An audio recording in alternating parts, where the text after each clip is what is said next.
전국에 계신 유클레시아 성도 여러분, 주님의 은혜와 사랑이 늘 함께 하시기 바랍니다. 잠언 1장 7절 말씀에 여호와를 경외하는 것이 지식의 근본이거늘 미련한 자는 지혜와 훈계를 멸시하느니라 말씀하셨습니다.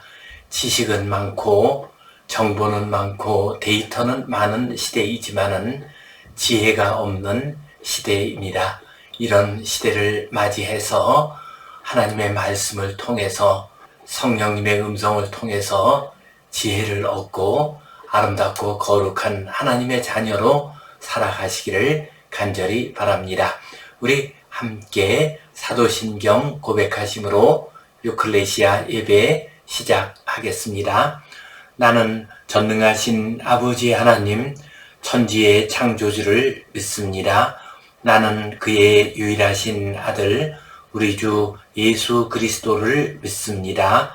그는 성령으로 잉태되어 동정녀 마리아에게서 나시고 본디오 빌라도에게 고난을 받아 십자가에 못 박혀 죽으시고 장사된 지 사흘 만에 죽은 자 가운데서 다시 살아나셨으며 하늘에 오르시어 전능하신 아버지 하나님 우편에 앉아 계시다가 거기로부터 살아있는 자와 죽은 자를 심판하러 오십니다.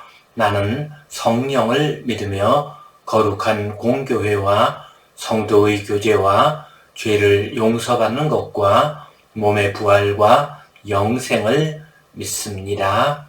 아멘. 우리 함께 찬송 430장 드리겠습니다.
우리 함께 기도 드리시겠습니다.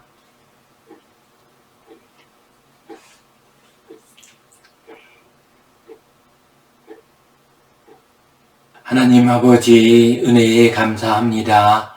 오늘도 주님 앞에 나와 예배하게 하시니 감사합니다. 영과 진리로 예배하게 하시고 우리의 예배를 받아 주시옵소서.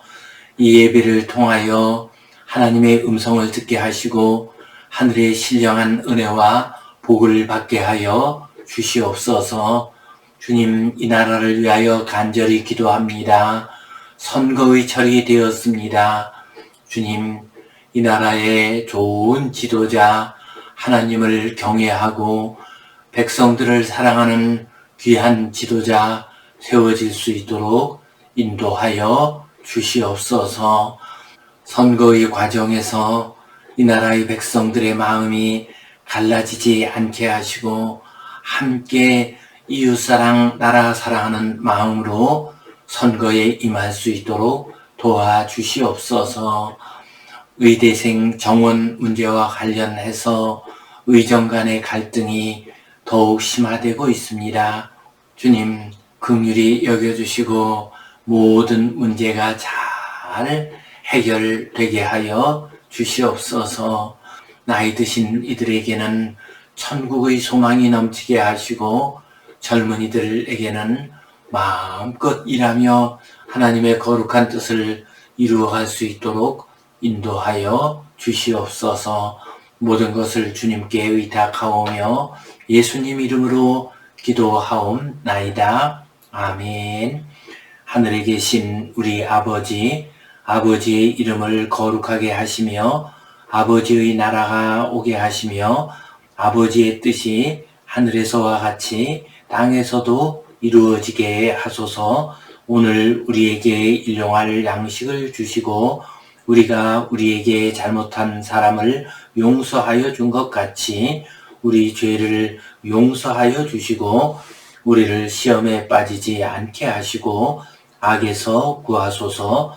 나라와 권능과 영광이 영원히 아버지의 것입니다. 아멘. 오늘은 잠언 말씀 가운데에서 개미에게 배우라 이 제목 가지고 함께 말씀을 나누겠습니다. 논어 수리편에 보면은 3인행 필유아사라고 하는 말씀이 나옵니다.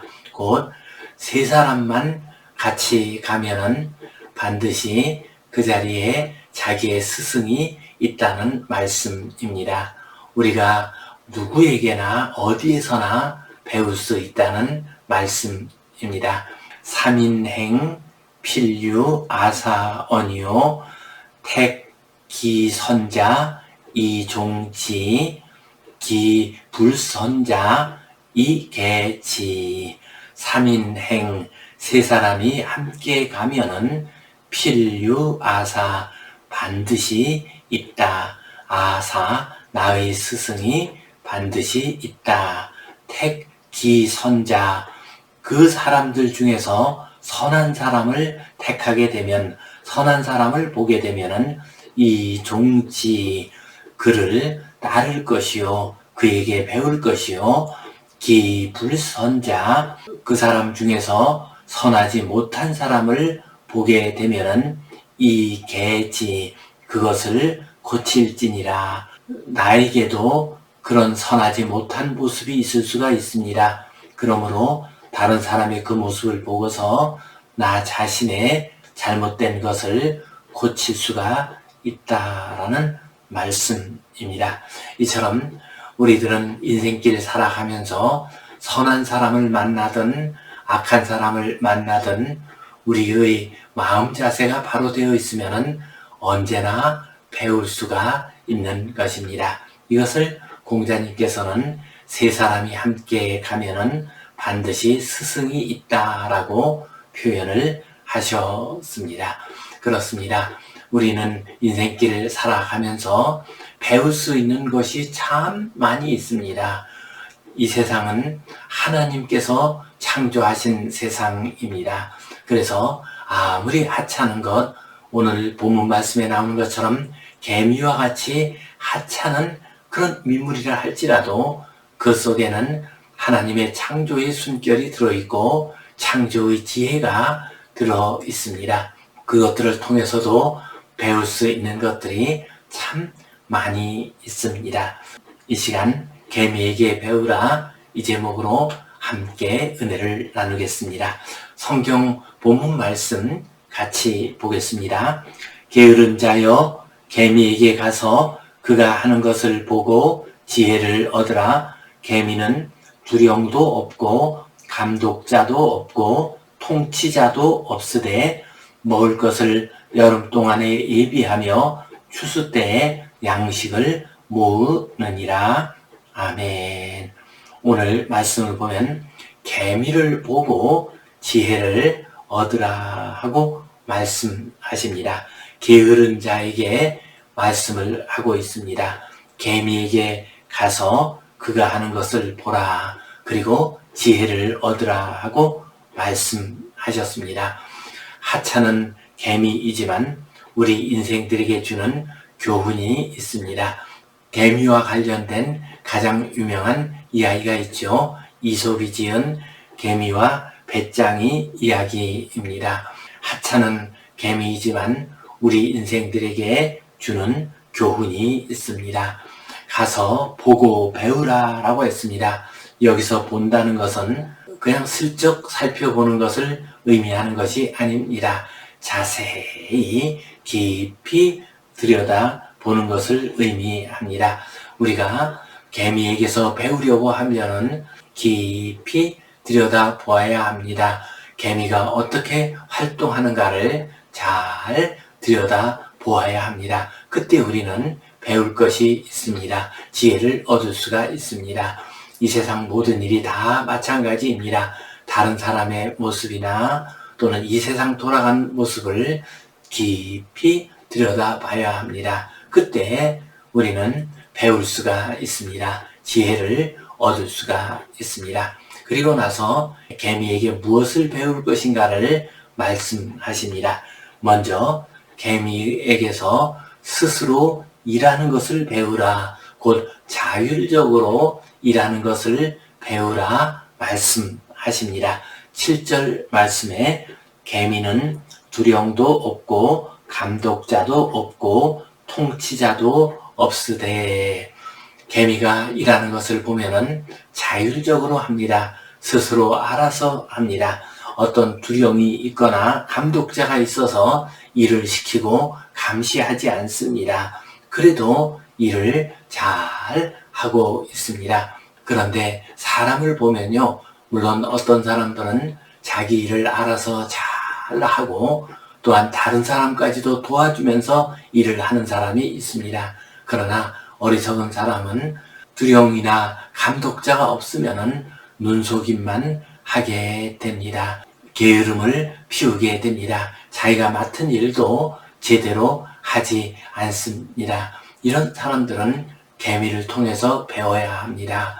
곧 저렇게 미물인 개미도 자기가 알아서 제 일을 하는데, 사람으로 태어나서 하나님의 형상을 가지고 태어난 사람으로서 자율적으로 자기가 알아서 하지 않고 다른 사람의 감독을 받아야만 일을 하는 사람이 되어서야 되겠는가 하는 생각을 해야 합니다. 그리고 스스로 깨닫고 개미처럼 자율적으로 일할 수 있는 사람이 되어야 합니다. 또한 개미에게 배울 수 있는 것은 미리미리 준비하는 것입니다. 8절 말씀 보면요, 먹을 것을 여름 동안에 예비하며 추수 때에 양식을 모으느니라. 개미들은 먹을 것이 많은 시절, 저 여름 시절에 그때 부지런히 일을 해서 모읍니다. 또한 곡식을 거두는 가을이 되면 더 열심히 해서 먹을 것을 미리미리 준비해 둡니다. 그래서 겨울을 날 수가 있습니다. 이처럼 개미는 시절이 좋을 때에 미리미리 준비해서 시절이 어려울 때, 추운 겨울이 왔을 때에 견뎌낼 수가 있습니다. 우리 인생도 그래야 합니다. 우리 인생에게는 반드시 겨울이 찾아옵니다. 곧 더 이상 일할 수 없는 시간이 옵니다. 건강을 잃어버릴 때가 옵니다. 또한 나이가 많이 들어서 늙어서 쇠약해지는 때가 옵니다. 그리고 어떤 긴급한 일이 생겨서 더 이상 일을 할 수가 없는 경우도 있습니다. 마지막으로는 죽음이 오게 되고 하나님 앞으로 돌아가서 심판의 자리에 서게 됩니다. 이것이 다 우리 인생길에서 겨울이 오는 모습 사람입니다. 인생의 겨울이 오게 되어 있습니다. 그러므로 이 겨울을 미리미리 준비해 두어야 합니다. 개미가 여름에 겨울에 먹을 곡식을 준비하듯이 우리 인생들도 미리미리 준비를 해야 합니다. 여름에 준비를 해야 합니다. 여름은 어떤 때입니까? 일할 수 있는 시간입니다. 건강이 허락되는 시간입니다. 아직 여유가 있는 시간입니다. 아직 이 세상에서 살아있는 시간입니다. 이러한 시간에 우리는 준비하면서 살아야 합니다. 물질적인 자원을 준비할 뿐만 아니라 영적인 자원도 준비해 두어야 합니다. 이솝의 우와 개미와 배짱이와 같은 쉬운 말씀입니다. 그러나 큰 교훈을 주고 지혜를 주는 소중한 말씀입니다.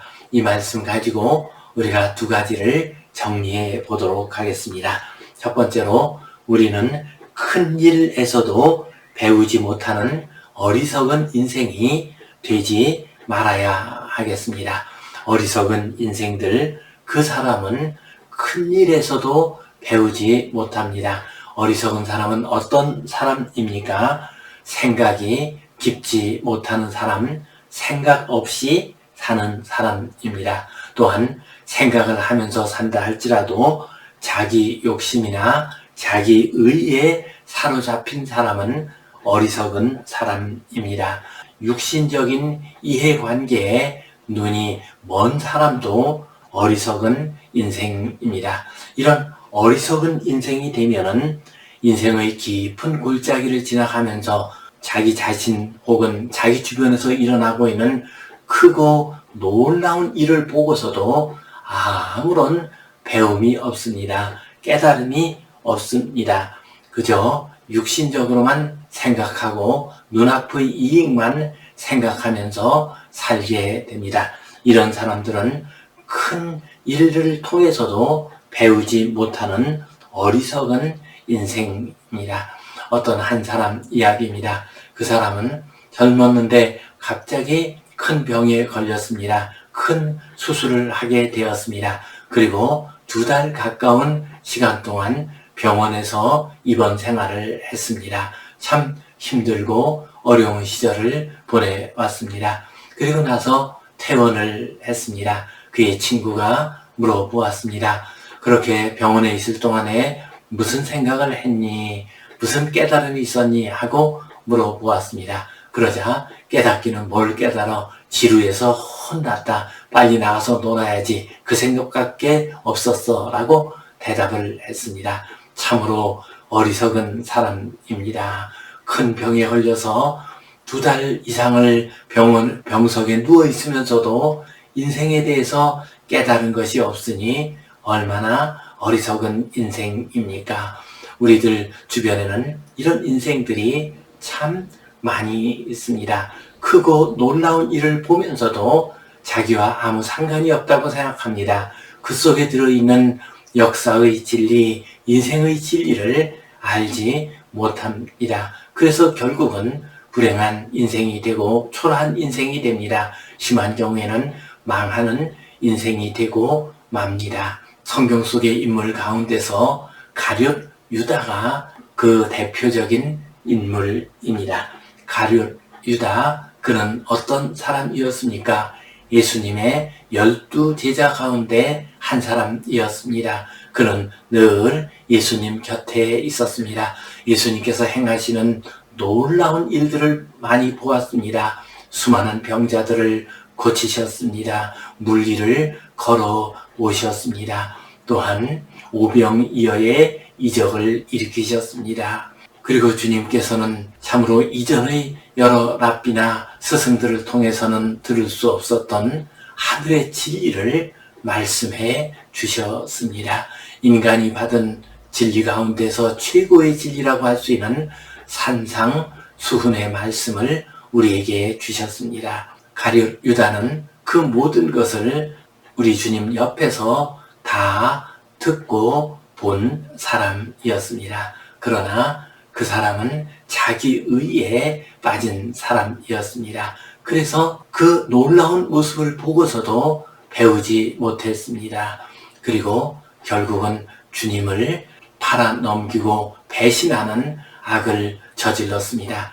가룟 유다, 그는 메시아에 대해서 잘못 생각을 했다는 것입니다. 그는 주님 옆에 있으면서도 배우지를 못했습니다. 깨달음이 없었습니다. 그래서 결국 주님을 배신하고 불행한 최후를 맞이하게 됩니다. 그렇습니다. 어리석은 사람은 우리 주변에 크고 놀라운 인물이 있어도 배우지를 못합니다. 자신의 삶 속에서 크고 놀라운 일들이 일어나도 배우지 못하는 사람입니다. 성도 여러분, 우리 주변에서 일어나는 이 놀라운 일들을 보면서 무엇을 생각하십니까? 우리 주님께서 오신다는 생각이 들지 않으십니까? 이 역사의 종말이 올 것 같다는 생각이 들지 않으십니까? 우리 주변에서 일어나는 일들을 통해서 지혜를 얻읍시다, 깨달읍시다, 배웁시다. 그래서 추운 겨울을 잘 준비하는 지혜로운 복된 성도님들 되시기를 간절히 바랍니다. 두 번째로 우리는 작은 일에서도 배우는 지혜로운 인생이 되어야 하겠습니다. 개미는 작은 민물이지만은 그 개미를 볼 때 우리는 근면함을 배울 수가 있습니다. 또한 자율적으로 일하는 것을 배울 수가 있습니다. 여름에 추운 겨울을 미리미리 준비하는 것을 배울 수가 있습니다. 이처럼 우리는 작은 것을 통해서도 놀라운 지혜와 진리를 배우고 얻을 수가 있습니다. 우리 주님께서는 이런 측면에서는 참으로 크고 놀라운 능력을 보여주신 분이십니다. 주님께서는 우리 주변에 지극히 작고 일상적인 일들을 통해서 하늘의 진리를 가르쳐 주신 분이십니다. 주님께서는 공중나는 새를 보라. 저들은 농사도 짓지 않고 창고도 짓지 않지만은 하늘 아버지께서 먹이신다라고 말씀하셨습니다. 들의 백합화를 보라. 저들은 길쌈도 하지 않지만은 하나님께서 입히신다. 솔로몬이 입은 옷보다도 더 아름다운 옷으로 그들을 입히신다 하고 말씀하십니다. 새들과 풀들을 보면서 너희들은 너희 하늘 아버지께서 먹이시고 입히신다는 믿음을 가지고 살아야 한다. 그리고 하나님의 나라와 그 의를 이루는 일에 더욱 힘쓰는 삶을 살아야 한다 하고 말씀하셨습니다. 주님께서는 공중나는 새, 들의 풀, 우리가 흔히 보는 하찮은 동물이요 작은 풀이지만 그것을 통해서 하늘의 진리를 우리에게 가르쳐 주셨습니다. 또 주님께서는 씨 뿌리는 사람의 비유를 통해서 복음이 우리 마음속에 떨어졌을 때 어떻게 성장하는가를 말씀을 하셨습니다. 씨 뿌리는 자가 씨를 뿌릴 때 길가에 떨어지기도 합니다. 돌 위에 떨어지기도 합니다. 가시덤불 사이에 떨어지기도 합니다. 그리고 좋은 땅에 떨어지기도 합니다. 씨를 뿌릴 때 이런 일들은 흔히 있는 일입니다. 그러나 주님께서는 이런 흔히 있는 주변에서 있는 일들을 통해서 크고 놀라운 천국의 비유 말씀을 우리에게 가르쳐 주셨습니다. 우리는 또한 베드로 사도를 통해서도 작은 것을 통해서 큰 것을 깨닫는 모습을 볼 수가 있습니다. 누가복음 5장 말씀을 보면 베드로가 주님의 부르심을 받는 장면이 나옵니다. 베드로가 밤새 수고하여 고기를 잡았지만 고기를 잡지 못했습니다. 그때 주님께서 베드로의 배 위에서 말씀하셨습니다. 말씀이 끝난 다음에 베드로에게 깊은 곳에 가서 그물을 던지라 하고 말씀하셨습니다.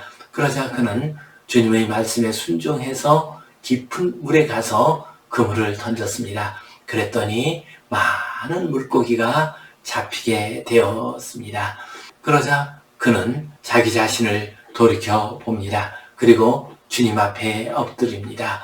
주여 나를 떠나소서 나는 죄인입니다. 라고 고백을 합니다. 그러자 주님께서 나를 따르라. 내가 너를 사람을 낚는 어부가 되게 하리라 말씀하셨습니다. 이렇게 해서 베드로는 주님을 따르게 됩니다. 그리고 가장 위대한 사도가 되었습니다. 베드로가 주님의 말씀에 따라서 물고기를 많이 잡은 그것은 물론 신기한 일일 수가 있습니다. 그러나 또한 흔히 있을 수 있는 일이기도 합니다. 사실 고기잡이를 하는 분들을 보면은 고기를 적게 잡을 때도 있고 또 어떨 때는 많이 잡는 경우도 있습니다. 그러므로 고기를 많이 잡은 것이 꼭 크고 놀라운 대단한 일이라고 말을 할 수는 없을 것입니다.